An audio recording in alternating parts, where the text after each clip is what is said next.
Bienvenidos a Caminos Oscuros. Antes de comenzar, suscríbete al canal y cuéntame desde dónde nos estás viendo esta noche. Apaga las luces si quieres. O no. Depende de qué tanto te molesta no poder dormir después. Si llegas hasta el final vas a entender verdades que solo los que han cruzado conocen. Pero estos 3 relatos apenas tocan la superficie. Lo más oscuro está en Relatos de Caminos Oscuros. 33 testimonios completos que nunca compartiré públicamente. Historias tan perturbadoras que solo pueden existir escritas. El enlace está en la descripción. Empezamos, relato 1, la conversación que quedó. Me llamo Inocencio Gallardo Peña. Tengo 46 años. Soy de Veracruz, de Coatzacoalcos, de donde los petroquímicos y el río y el calor del Golfo producen una atmósfera específica, densa, que moldea a la gente de ahí de maneras que la gente de climas más limpios no tiene. En Coatzacoalcos uno aprende a respirar lo que hay, aunque lo que hay no sea, no lo que preferiría haber. Esa adaptación, no resignación, adaptación, es la que me llevó adelante en los momentos del cruce, cuando el cuerpo pedía parar y la mente pedía usar lo que había. Llegué a Houston hace 5 años. Trabajo en el departamento de comunicaciones de una empresa de logística marítima, en el trabajo de los mensajes que tienen que llegar de un barco a tierra y de tierra a un barco en el momento correcto y sin distorsión, porque la distorsión en una comunicación marítima tiene consecuencias que no siempre son recuperables. Lo que voy a contar tiene que ver con una conversación, no una conversación que yo tuve ni que el grupo tuvo, una conversación que el desierto tenía ya, que llevaba teniendo desde antes de que llegáramos, y que en ciertos puntos del corredor podía escucharse si uno prestaba la atención suficiente. El grupo era de 11 personas. La guía era una mujer que le decían la recepcionista, aunque nunca había trabajado en recepción de ningún tipo. Le decían así porque tenía la capacidad, documentada entre los guías del corredor que la conocían, de recibir información del entorno a través de canales que los demás guías no usaban. No el sonido ordinario, ni la vista ni el tacto. Algo más difícil de nombrar que los miembros de sus grupos antiguos describían de maneras distintas, pero que convergían en una misma calidad. La recepcionista escuchaba lo que no había sonido que justificara que escuchara, y lo que escuchaba resultaba ser información correcta sobre el corredor. Había cruzado 23 veces en 8 años. La primera vez que escuché la conversación fue en el segundo día. No fue una conversación clara ni completa. Fue el fragmento de algo más grande, el tipo de fragmento que uno capta cuando pasa cerca de una conversación ajena sin detenerse. Algunas palabras, el tono general, la dirección del habla sin el contenido completo. Venía del noreste. Un hombre, una mujer, 2 voces alternando con la naturalidad de la gente que se conoce y que habla sin esfuerzo. La conversación sobre la ruta, eso lo noté por las pocas palabras que alcancé. El nombre de un punto del corredor, una referencia a la hora, algo sobre el suelo. Me detuve. Miré hacia el noreste. No había nadie. Le pregunté en voz baja al hombre que caminaba junto a mí si escuchaba algo. ¿Voces?, dijo. ¿Tú también? Desde hace un rato, dijo. Pensé que era el viento. Le dije a la recepcionista en el siguiente descanso. La recepcionista me escuchó con la atención específica de alguien que espera una cierta información y que cuando llega la reconoce. ¿De qué dirección? Del noreste, le dije. ¿Y qué decían? Le describí el fragmento que había captado. La recepcionista asintió lentamente. ¿Cuándo empezaste a escucharla? Hace unas 2 horas, le dije. ¿Y la reconoces? ¿Las voces te resultan conocidas? No las conocía. ¿Cuántas voces? 2, le dije. Un hombre y una mujer. La recepcionista miró en la dirección del noreste. Voy a escuchar esta noche con más atención, dijo. ¿Me avisa si el contenido cambia o si la dirección cambia? Le avisé esa misma noche cuando la dirección cambió. En el tercer tramo de la segunda noche la conversación había girado. Ya no venía del noreste sino del norte directo, que era la dirección en que íbamos. La recepcionista prestó atención durante el descanso siguiente. Luego me llamó aparte. ¿Sabes qué están diciendo?, le pregunté. La recepcionista me miró. Hablan de este tramo del corredor, dijo. Del tramo que vamos a cruzar mañana. ¿Y qué dicen? La recepcionista eligió las palabras. Dicen que la bajada del 4.º kilómetro tiene una placa de roca suelta en el lado derecho que el pie no detecta hasta que ya está sobre ella, dijo. Que el suelo del cauce seco a mitad del tramo parece firme, pero que a 20 centímetros hay una capa de arena húmeda que bajo peso cede. Que el punto de referencia visual que los guías usan en ese tramo, la formación de 3 rocas juntas, fue modificada hace 2 años, cuando una de las rocas rodó cuesta abajo, y ahora es una formación de 2. ¿Y esas cosas son verdad?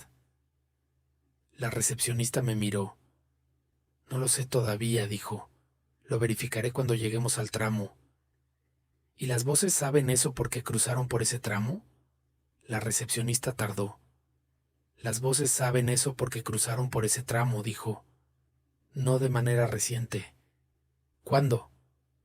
La recepcionista caminó. Hace 3 años, dijo. Las voces que escucho son las voces de 2 personas que cruzaron este corredor hace 3 años. Un hombre y una mujer que iban en el mismo grupo y que en ese cruce llegaron hasta un punto del tercer día y no pudieron pasar de ahí. No pudieron pasar ¿por qué? La recepcionista no respondió eso de inmediato. Hay puntos del corredor, dijo finalmente, donde personas que llegaron hasta ahí y no pudieron continuar dejaron algo. No, el cuerpo, en la mayoría de los casos. Algo más difícil de nombrar. La conversación que tenían en el momento en que el cruce terminó para ellos. La conversación que llevaban, la que define el estado mental y el estado de información del grupo en ese momento. Esa conversación quedó en ese punto del corredor. ¿Y se repite? La recepcionista me miró. No se repite como una grabación, dijo. Existe. Sigue existiendo porque los que la tenían dejaron de poder tenerla y el corredor la guarda completa para que no se pierda. ¿El corredor guarda conversaciones? La recepcionista caminó. El corredor guarda lo que ocurrió en él, dijo. Ya lo sabes del cruce. La diferencia es que la conversación es información activa, la información sobre el terreno que esas 2 personas tenían en el momento en que el cruce terminó para ellos. Información del tercer día de hace 3 años, que en este corredor no ha cambiado tanto en 3 años como para ser inútil. ¿Y la podemos usar? La recepcionista me miró. Eso es lo que yo hago, dijo. Lo que yo hago en cada cruce con información del corredor que no viene de mis propias fuentes es verificarla y usarla si se verifica. La conversación que escuchas tiene información. Voy a verificarla mañana cuando lleguemos al tramo. En el tercer día llegamos al tramo que la conversación había descrito. La placa de roca suelta en el lado derecho de la bajada del 4.º kilómetro estaba donde la conversación había dicho. La recepcionista la verificó antes de que el grupo llegara a ese punto y dirigió al grupo por el lado izquierdo. El suelo del cauce seco cedió levemente bajo mi pie en el punto exacto que la conversación había descrito. No de manera que causara un problema, porque la recepcionista había avisado, y el paso se hizo con el cuidado que el suelo dudoso requiere.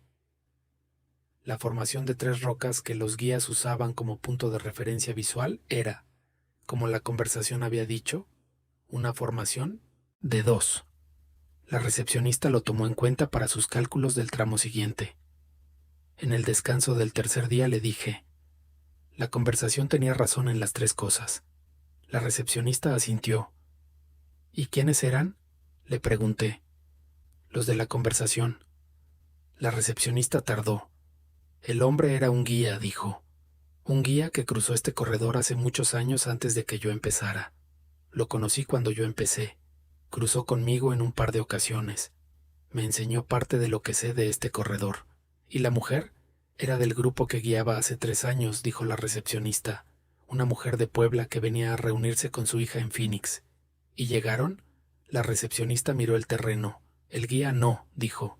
Llegó hasta el punto donde la conversación quedó y no pasó de ahí. La mujer de Puebla llegó, con otro guía que organizó el rescate del grupo, cuando el guía original no pudo continuar. ¿Y el guía? La recepcionista caminó. El guía murió en ese punto del corredor hace 3 años, dijo. La conversación que dejó ahí es la última conversación que tuvo sobre el corredor que amó durante 20 años de cruzarlo. Y esa conversación tiene más información sobre este corredor que la mayoría de los mapas que existen. ¿Y tú la escuchas en cada cruce? La recepcionista me miró. Solo en los cruces donde el corredor la tiene disponible, dijo. No en todos los cruces pasa por ese punto del corredor, y no en todos los cruces donde paso por ese punto la escucho. Algo en las condiciones tiene que estar de la manera en que tiene que estar. ¿Y cuándo la escuchas? La recepcionista caminó. Cuando el grupo que guío la necesita, dijo. Cuando lo que hay en esa conversación es información que ese grupo específico necesita para llegar. El corredor no la hace disponible cuando es irrelevante, solo cuando importa. ¿Y nos importó? La recepcionista no respondió eso. Lo que sí respondió fue esto. En 8 años cruzando con la conversación disponible cuando estaba disponible, los grupos donde la escuché llegaron todos. Y los grupos donde no la escuchaste, los grupos donde no la escuché, llegaron también, dijo la recepcionista. La conversación no es la diferencia entre llegar y no llegar. Es la diferencia entre llegar con más información y llegar con la información que uno traía. ¿Y más información ayuda? La recepcionista miró el norte. Siempre, dijo. Llegamos el 5.º día, los 11. En el punto de recogida mientras esperábamos la camioneta, me puse en la posición donde mejor podía orientar el oído hacia el norte, hacia el corredor que habíamos dejado atrás. Escuché, no la conversación del hombre y la mujer que la recepcionista identificó como el guía y la mujer de Puebla. Algo diferente, no voces, solo el viento en el suelo y las rocas. Pero el viento, en ese punto, tenía una calidad que no había tenido en los días anteriores del cruce. La calidad de algo que termina, de algo que llegó a su punto de llegada y que el corredor ya registró. Lo que la recepcionista me explicó sobre la conversación que guardó el corredor tiene una parte que no le expliqué completamente hasta ahora. La conversación del guía y la mujer de Puebla no era solo información sobre el terreno del tercer tramo. Tenía otra capa, la capa de las últimas cosas que se dicen, no el componente técnico, la placa de roca suelta y el cauce y las rocas. Debajo de eso, la capa de lo que la gente dice cuando ya sabe que algo está terminando. Las palabras que no son sobre la ruta sino sobre lo que importa cuando la ruta ya no importa. La recepcionista me lo explicó en el 5.º día, cuando ya el cruce estaba casi terminado y la información técnica de la conversación había sido usada y verificada. ¿La conversación decía otras cosas además de las del terreno? Le pregunté. Sí, dijo la recepcionista. ¿Y qué más decía? La recepcionista caminó durante un tramo antes de responder. El guía le decía a la mujer de Puebla que no era culpa de ella, dijo. Que lo que había ocurrido no tenía que ver con lo que ella hizo o no hizo. Que el corredor tiene sus propias razones y que sus razones no siempre tienen que ver con las personas que cruzan. ¿Y qué había ocurrido? La recepcionista miró el terreno. El guía había tomado una decisión de ruta en el tercer día que resultó ser incorrecta, dijo. Una decisión basada en información que él creía correcta y que resultó no serlo porque las condiciones habían cambiado desde la última vez que había cruzado ese punto. El resultado fue que el grupo llegó a un punto del corredor en un momento en que no debería haber llegado. ¿Y el guía pagó esas consecuencias? La recepcionista asintió, y en la conversación que quedó en ese punto del corredor, el guía le decía a la mujer de Puebla que no era culpa de ella, dijo, que el corredor no es justo en el sentido de que distribuye las consecuencias de manera proporcional a las responsabilidades, que a veces quien paga las consecuencias no es quien tomó la decisión. ¿Y la mujer de Puebla? La recepcionista tardó. La mujer de Puebla le decía que quería llegar, dijo, que tenía que llegar porque su hija la esperaba, y que su hija no podía esperar indefinidamente, y que alguien tenía que llegar para la hija, y que si ese alguien no podía ser el guía, que era el guía que la había traído hasta ahí, que alguien más tendría que ser. Y el guía respondió. La recepcionista caminó. Le dijo que iba a haber alguien más, dijo, que el corredor iba a encargarse de que alguien llevara a su grupo hasta el destino, que el corredor siempre se encarga de eso. ¿Y el corredor lo hizo? La recepcionista me miró. La mujer de Puebla llegó a Phoenix con otro guía que organizó el rescate del grupo cuando el guía original no pudo continuar, dijo. La hija la estaba esperando. El guía tenía razón. El corredor se encargó. ¿Y la conversación guarda esa parte también? ¿El momento donde el guía dice que el corredor se encargará? La recepcionista caminó. La conversación guarda todo lo que ocurrió en ese punto del corredor en ese momento, dijo. No solo la información técnica, el momento completo, la certeza del guía de que el corredor seguiría funcionando, aunque él no pudiera seguir siendo parte de su funcionamiento. ¿Y esa certeza tiene valor para los grupos que escuchan la conversación? La recepcionista me miró. Para mí la tiene, dijo. Escuchar la certeza de alguien que guió este corredor durante 20 años, expresada en el momento en que ese alguien dejó de poder guiarlo, me recuerda por qué guió. No porque el corredor me necesite a mí en particular, sino porque el corredor necesita a quien pueda guiar y yo puedo. ¿Y el corredor se encargó de que alguien guiara este cruce? La recepcionista caminó. El corredor se encargó, dijo, simplemente. 5 años en Houston. El trabajo de comunicaciones marítimas tiene que ver con los mensajes que llegan a través del ruido. El mar produce ruido de fondo constante. El motor, las olas, la interferencia de la distancia. El trabajo consiste en extraer la señal de ese ruido, en identificar lo que tiene información de lo que no la tiene.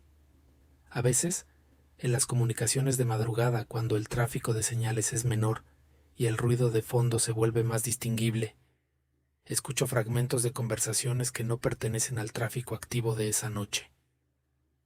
Fragmentos de conversaciones de otros barcos, de otras horas, de otras rutas.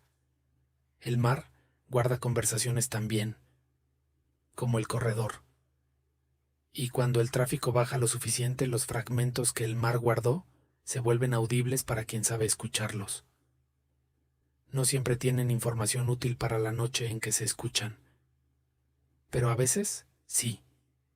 Y en esas veces, como la recepcionista con la conversación del guía, verifico antes de usar. Y cuando se verifica, uso. Porque la información que llegó de donde no esperaba que llegara no deja de ser información. Y la información correcta, en el momento correcto, es lo que hace que lo que tiene que llegar, llegue. Relato 2. El frío que avisa. Me llamo Clotilde Serna Fuentes.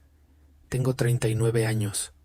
Soy de Oaxaca, de San Pablo Villa de Mitla, de donde los restos de Mitla, la ciudad de los muertos en la lengua zapoteca, llevan siglos siendo parte del paisaje cotidiano de la gente que vive a sus pies. En Mitla, uno crece con la presencia de lo que fue antes de ser lo que es ahora, y esa presencia le da al lugar una calidad de tiempo superpuesto, que los de afuera llaman historia, pero que los de adentro experimentamos como algo más inmediato. El pasado que no es pasado, sino capa debajo de la capa donde vivimos. Llegué a Tucson hace 4 años. Trabajo en una empresa de instalación y mantenimiento de sistemas de refrigeración industrial, en el trabajo de los espacios que mantienen la temperatura que los procesos y los productos que contienen necesitan. Es un trabajo de temperatura, saber qué temperatura es la correcta, detectar cuando la temperatura se desvía, corregir antes de que la desviación produzca consecuencias. Lo que voy a contar tiene que ver con el frío. No el frío del desierto de noche, que es un frío conocido y que el cuerpo aprende a gestionar. El frío de otra naturaleza. El frío que no correspondía al ambiente. El frío que tenía dirección y significado, y que el guía de nuestro cruce sabía leer con la precisión que yo aprendí a respetar. El grupo era de 10 personas. El guía era un hombre que le decían el termómetro porque tenía la costumbre de sostener la palma de la mano abierta hacia distintas direcciones antes de tomar cualquier decisión de ruta importante, y porque lo que recibía con esa palma extendida hacia las distintas direcciones producía en él una información que sus palabras describían siempre en términos de temperatura. Por ese lado hace más frío de lo que debería. Por este otro, el frío viene de abajo, no de la superficie. El frío de esa dirección es el frío de algo que no encaja. Había cruzado 28 veces en 9 años. Era un hombre de 40 y tantos, de complexión grande, con las manos de quien trabajó mucho tiempo con ellas antes del corredor. La primera vez que vi al termómetro usar las manos fue en el segundo día. En el inicio del segundo tramo de la segunda noche, el termómetro se detuvo. Extendió la palma derecha hacia el norte, que era la dirección en que íbamos. La sostuvo durante unos 10 segundos. Luego la extendió hacia el noroeste. Luego hacia el noreste. Luego la bajó. Vamos al noroeste, dijo. Durante 1 hora. ¿Por qué noroeste?, preguntó alguien. El norte está frío, dijo el termómetro. ¿El norte está frío? El termómetro ya estaba caminando hacia el noroeste. El norte está frío de una manera que el norte no debería estar frío esta noche, dijo. El noroeste está a la temperatura que debería estar el corredor a esta hora. El norte no.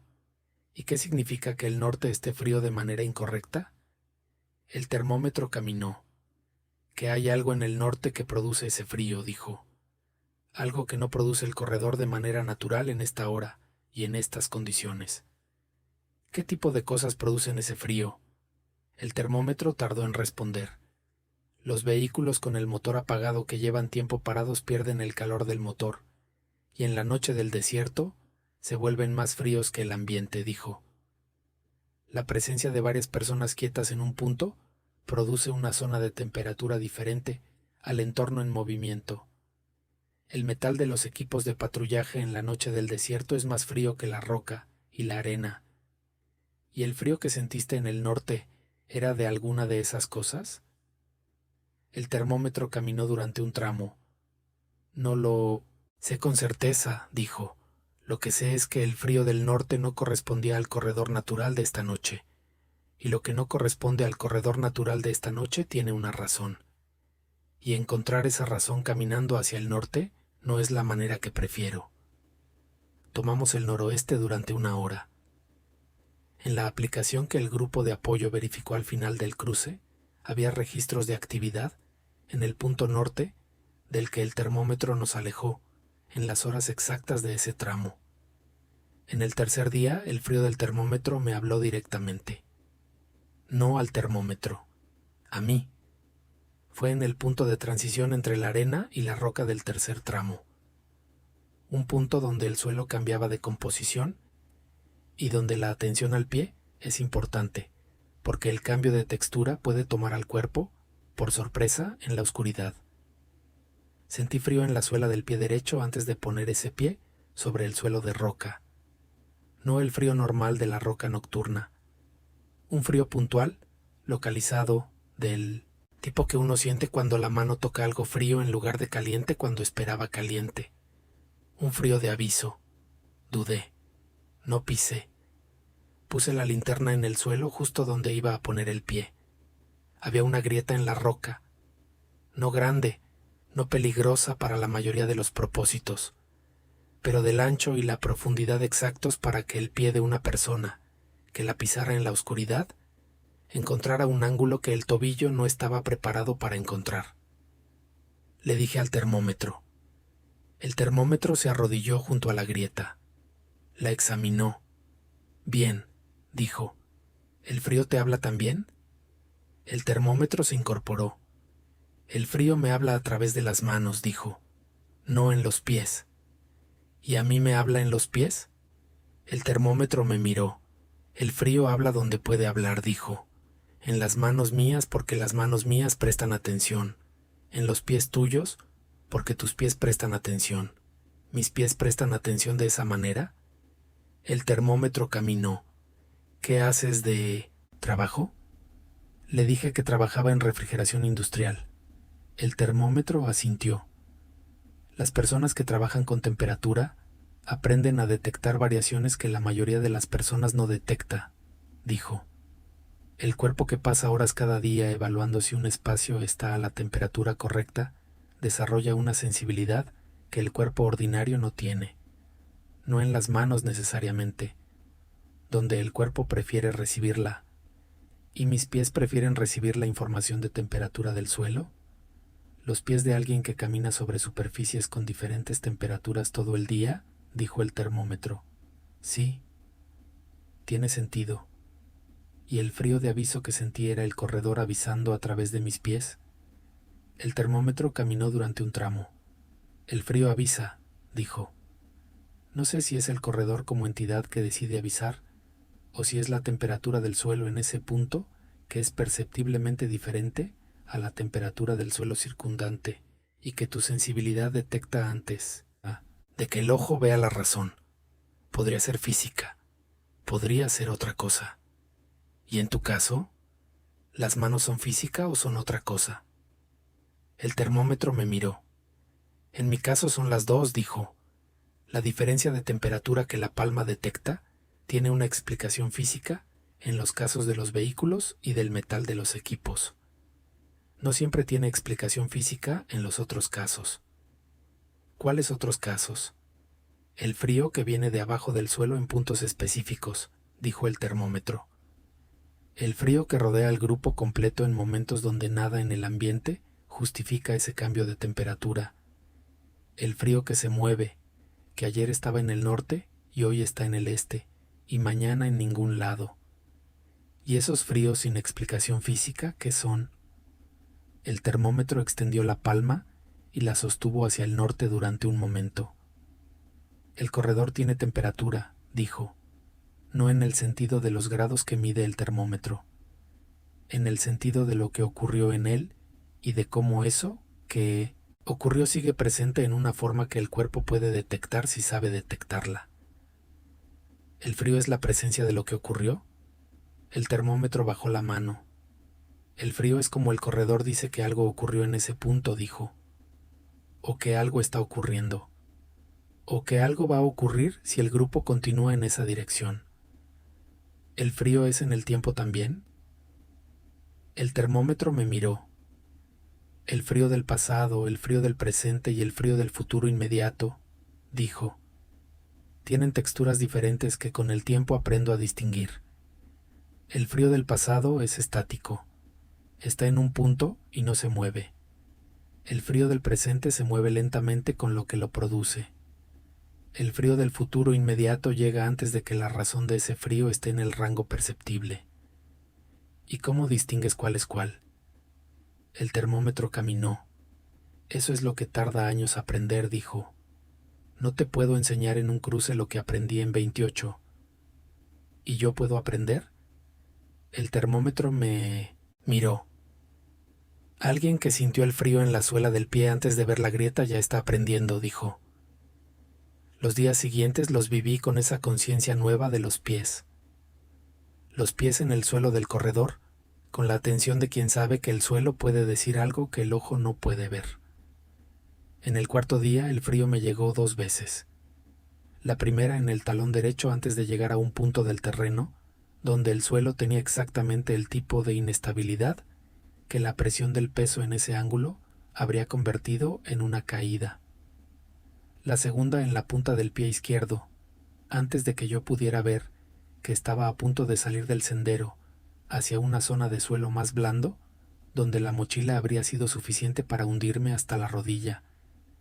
En las 2 veces, El frío llegó antes de que la linterna o el ojo pudieran haber detectado el problema.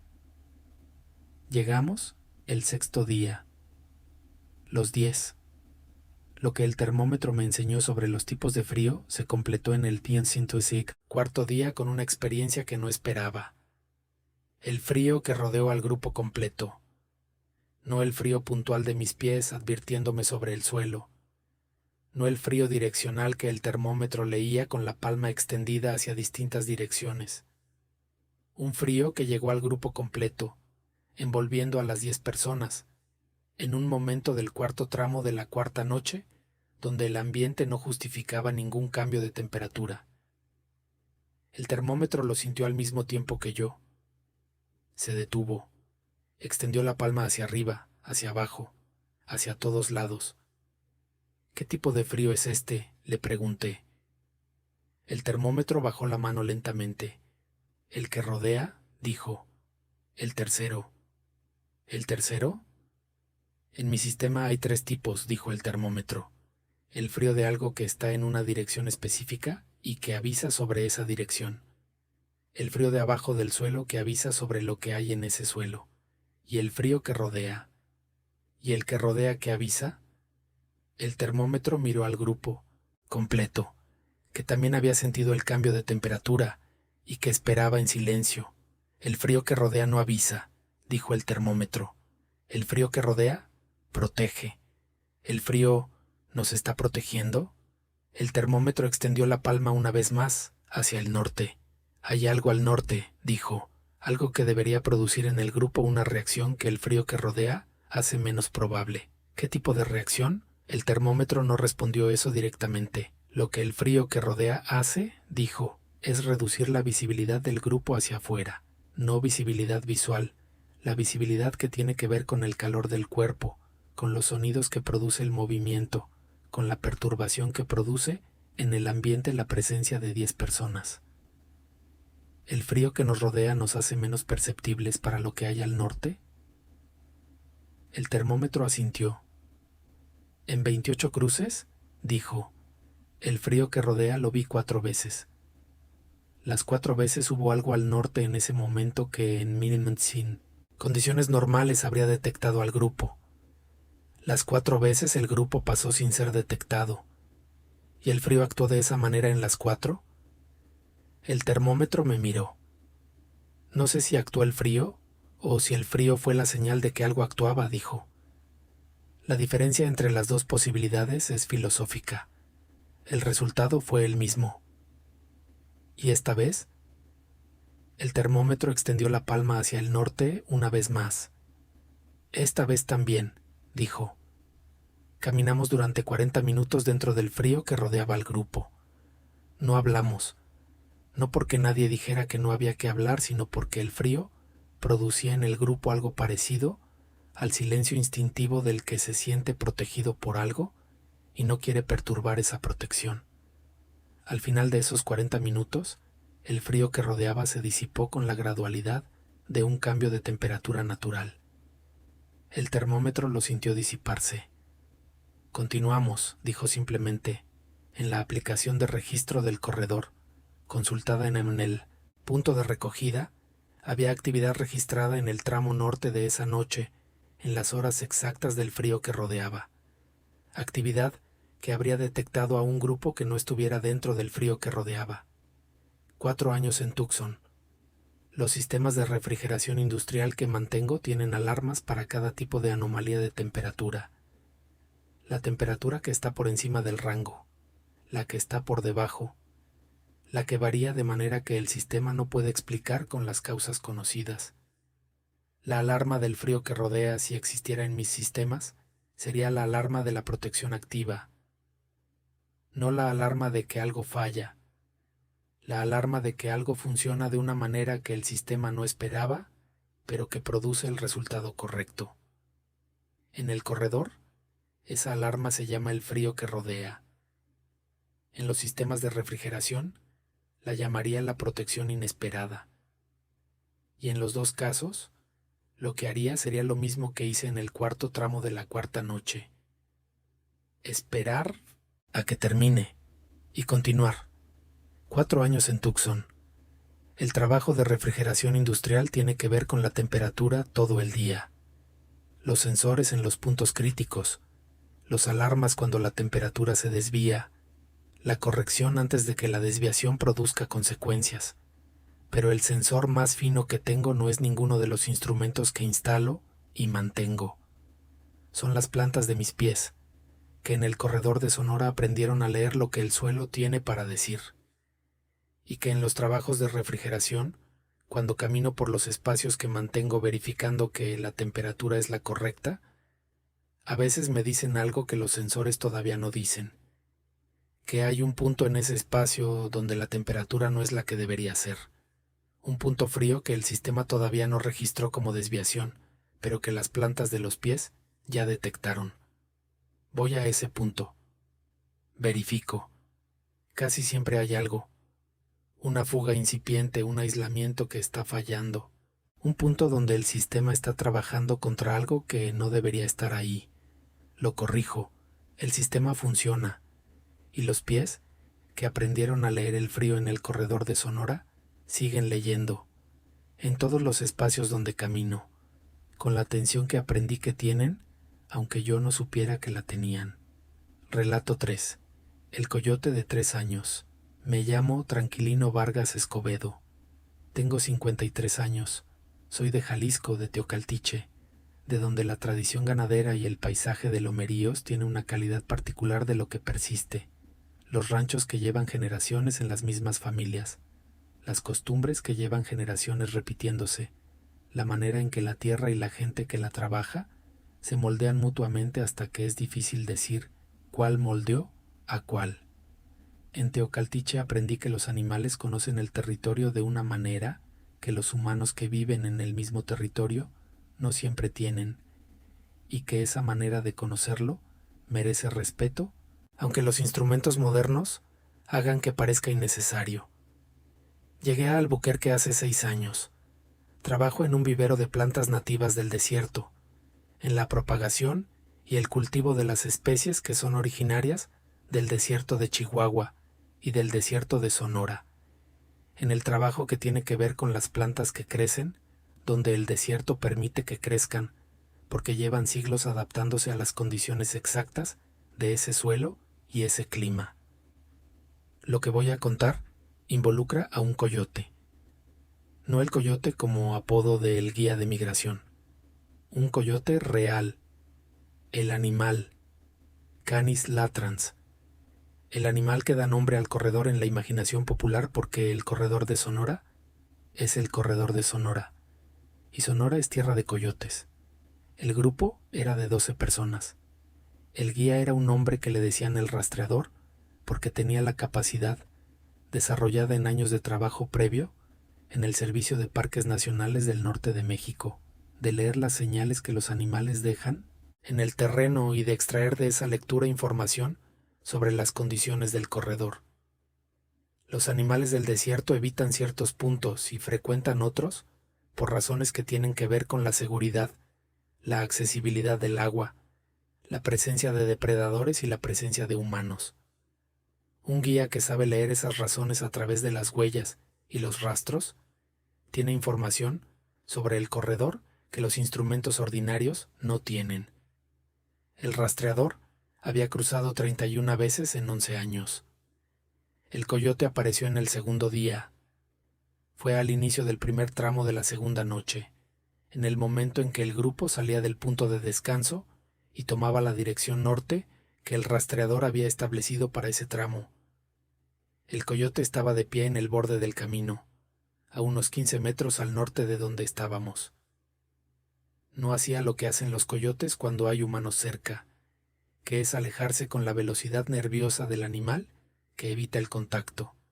Estaba quieto, de pie, con las orejas orientadas hacia nosotros, mirando hacia el grupo con la calma de algo que espera. El rastreador lo vio. Se detuvo. El grupo se detuvo. El coyote nos miró durante unos segundos, y luego se giró y comenzó a caminar hacia el norte, despacio, con el paso que tiene un animal cuando no huye sino cuando se desplaza con propósito. Caminó unos 30 metros y se detuvo. Nos miró. ¿Nos está invitando a seguirlo?, preguntó alguien. El rastreador no respondió eso de inmediato. Sacó la pequeña linterna y la apuntó al suelo donde el coyote había estado parado cuando lo encontramos. Examinó el suelo. Volvió al grupo. Caminamos, dijo, por donde fue el coyote. Seguimos al coyote. El coyote mantuvo esa distancia de 30 metros durante lo que fue la mayor parte del primer tramo de la segunda noche. Caminaba cuando caminábamos. Se detenía cuando nos detenemos en los descansos breves del tramo. Volvía a caminar cuando retomábamos. Nunca a menos de 25 metros ni a más de 40. En el primer descanso largo del tramo, cuando el coyote se detuvo también a su distancia habitual y esperó, le pregunté al rastreador qué había visto en el suelo donde el coyote había estado. «Huellas», dijo el rastreador. «¿Huellas del coyote?» «Las huellas de este coyote», dijo el rastreador. «Sí». «¿Y eso es lo que verificaste?» El rastreador me miró. «¿Verificar que las huellas que estaban en ese punto correspondían a este coyote?» «Sí», dijo.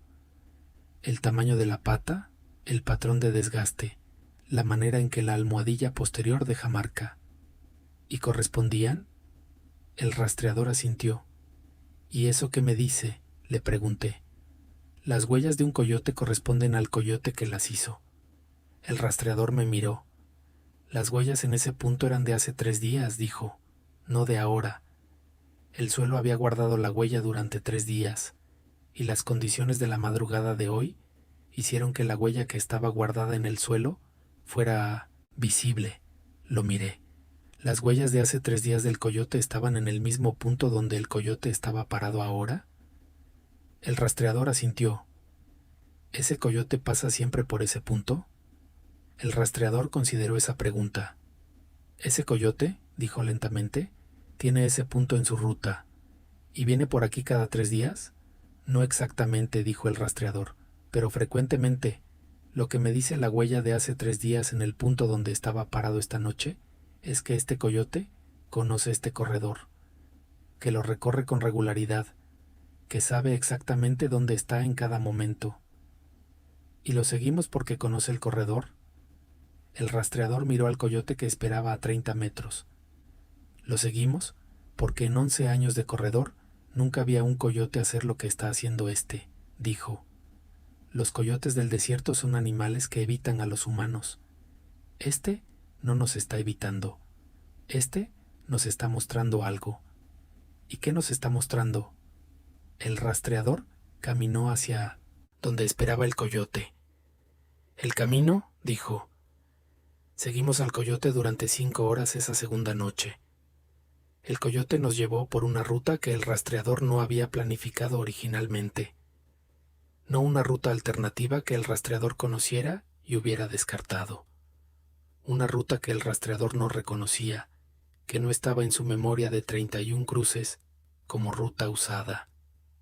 En 4 puntos de esa ruta, el rastreador identificó durante la caminata lo que habría esperado en la ruta original y que en esta ruta no había.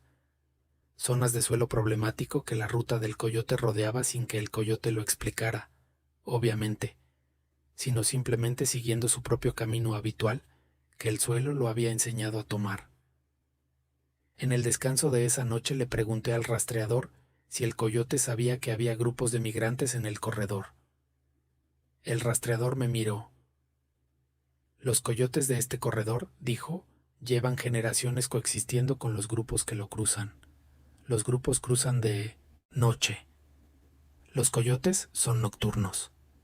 Las rutas que los coyotes usan son las rutas donde las condiciones del suelo y la disponibilidad de agua y la ausencia de peligros son las más favorables. Esas rutas son útiles para los grupos también, por las mismas razones.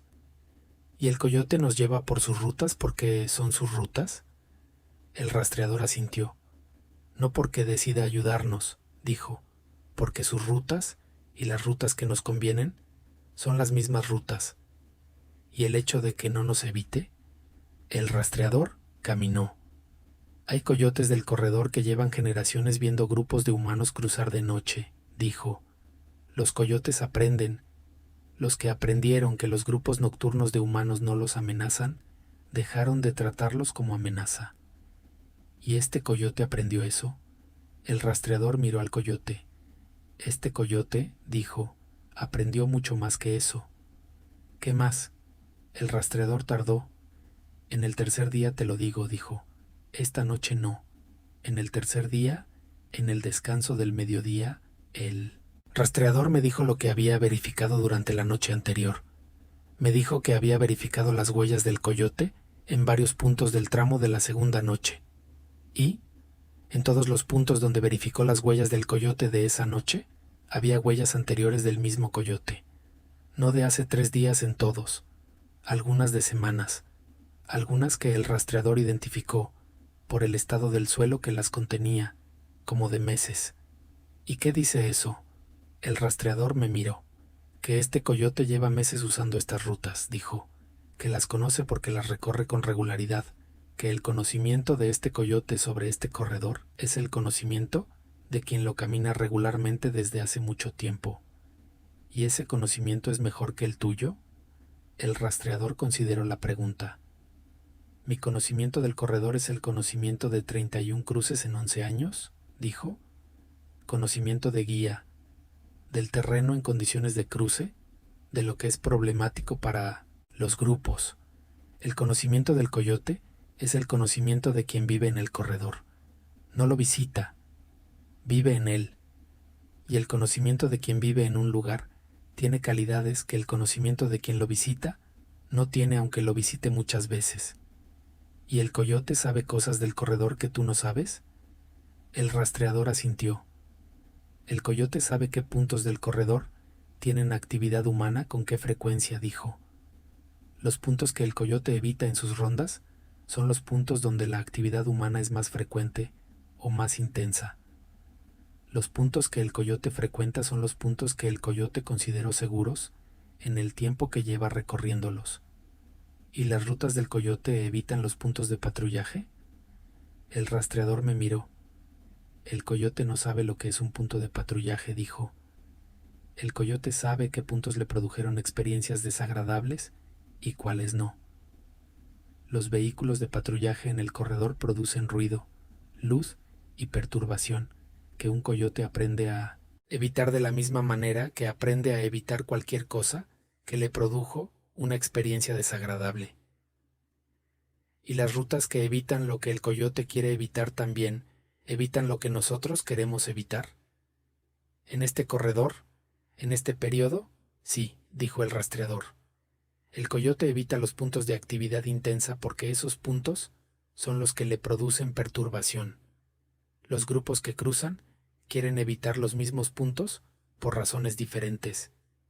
Y el coyote tiene razón en cuáles son esos puntos.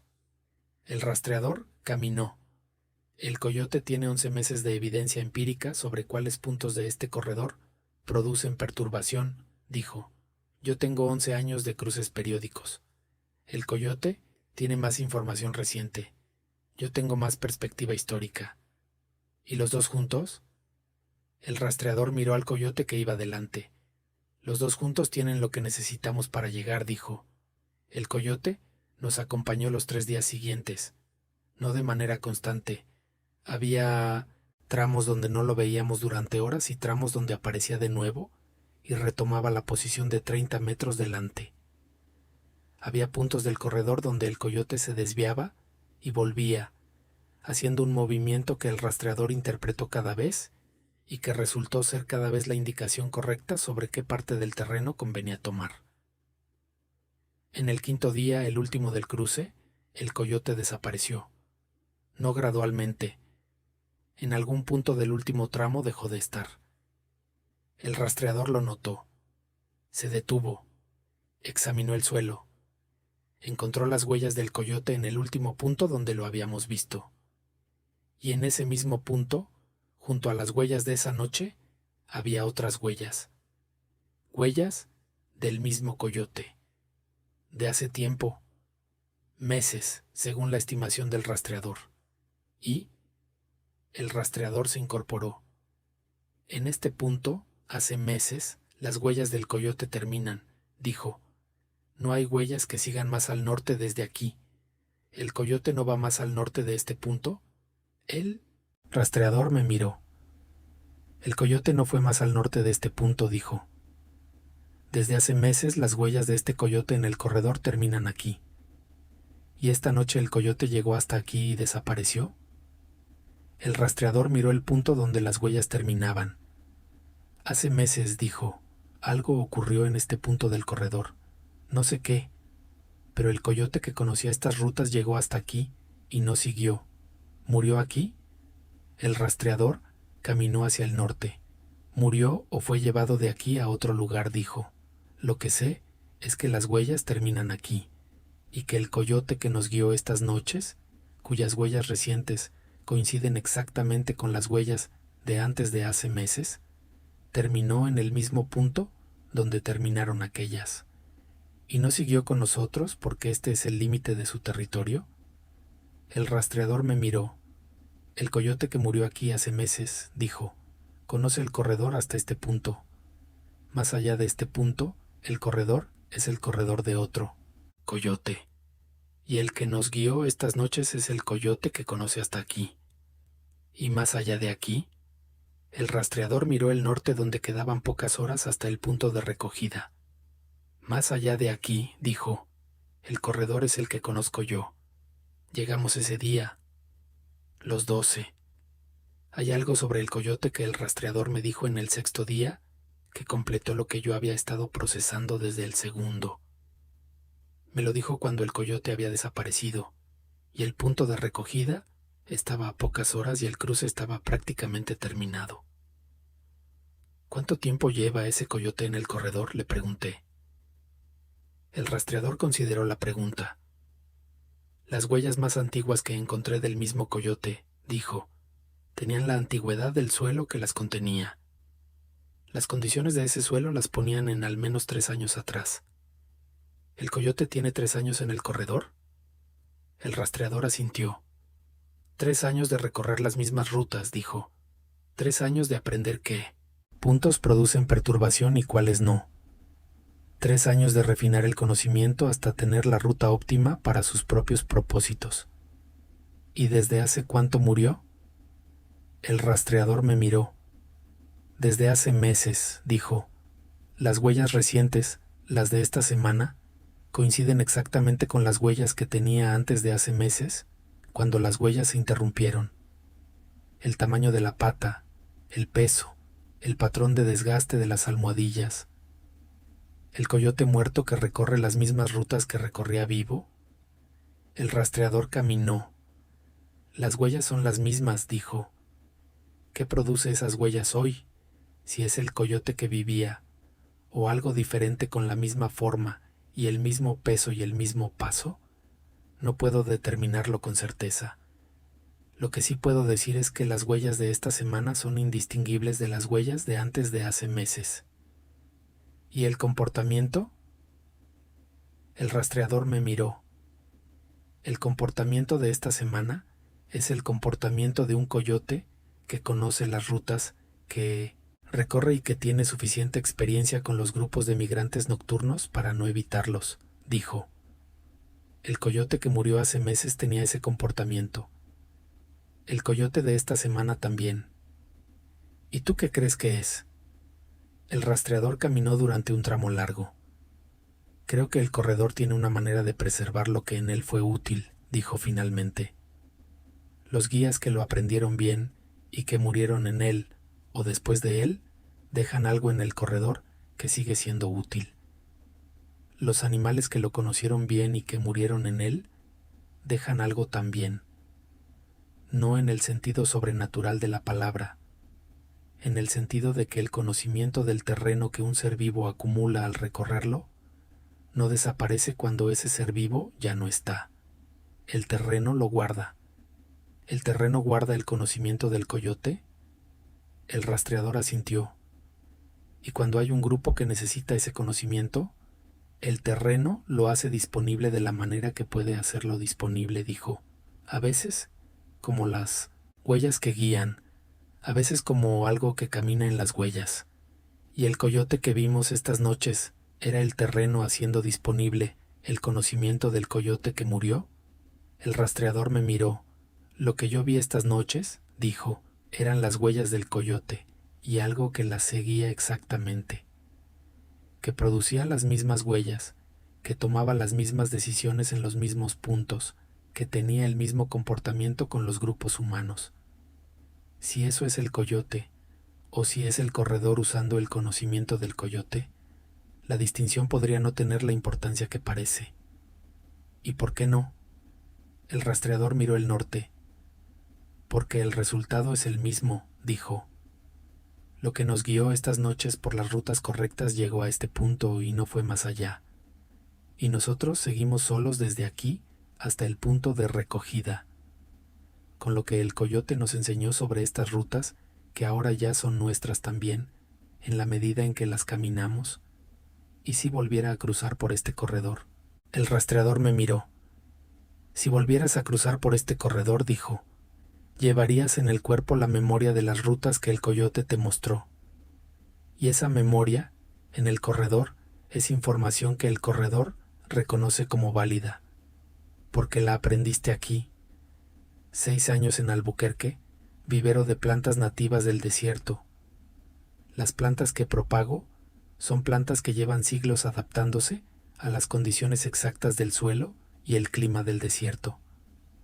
El conocimiento de esa adaptación está en la planta, en la manera en que la raíz busca el agua, en la profundidad a la que la raíz va, en la orientación de las hojas hacia el sol. El coyote del corredor tenía un conocimiento similar sobre su territorio. 3 años de recorrerlo, meses de haberlo recorrido ya sin el cuerpo, y el conocimiento seguía siendo el mismo. Las plantas que propago tienen miles de años de conocimiento en cada semilla. Los coyotes del corredor tienen generaciones de conocimiento en cada ruta que recorren, y el corredor tiene todo ese conocimiento acumulado, de los animales y de los guías y de los grupos que lo cruzaron, guardado, disponible, para quien lo necesite y para quien el corredor considere que puede recibirlo. Como los 12 que llegamos guiados, en parte, por un coyote de 3 años que murió hace meses y que siguió caminando sus rutas después de que su cuerpo dejó de hacerlo. 6 años en Albuquerque. El vivero de plantas nativas tiene sus propios coyotes, no los del corredor de Sonora, que es territorio diferente. Los coyotes del desierto de Albuquerque, que tienen sus propias rutas y sus propias razones. A veces, trabajando en los espacios exteriores del vivero al amanecer, veo a un coyote cruzar el perímetro de la propiedad, no en línea recta, por una ruta específica que el coyote tomó de la misma manera que el coyote del corredor tomó la suya, por las razones que el terreno, a lo largo del tiempo, le enseñó que son las correctas. Potmos, detengo, observo la ruta. Noto dónde tuerce el coyote y dónde sigue recto y en qué puntos reduce el paso y en qué puntos lo aumenta. Y cuando tengo que decidir cómo distribuir los sistemas de riego en los espacios exteriores del vivero, o cómo organizar los senderos de acceso a las distintas zonas de cultivo, pienso en la ruta del coyote, no para copiarla. El coyote tiene razones que no son exactamente mis razones, pero para entender qué dice el terreno a quien lo recorre con suficiente frecuencia para que el terreno le hable. El rastreador dijo que el conocimiento de quien vive en un lugar tiene calidades que el conocimiento de quien lo visita no tiene aunque lo visite muchas veces. 6 años en el vivero no me hacen el que vive en el desierto de Albuquerque de la manera en que el coyote vive en él. Pero 6 años me dan más conocimiento que el que tenía cuando llegué. Y el coyote que cruza el perímetro al amanecer me da, gratis, el conocimiento que él tiene de este terreno específico en las condiciones de esta mañana específica. No tengo que cruzar el corredor de Sonora para entender el valor de eso, pero cruzarlo me enseñó a verlo. 3 testimonios, 3 maneras en que el corredor da lo que tiene para dar. Una conversación guardada desde hace 3 años que sigue teniendo la información correcta sobre el terreno que la guardó. Un frío que advierte y un frío que rodea, que hablan a los cuerpos que saben escuchar temperatura.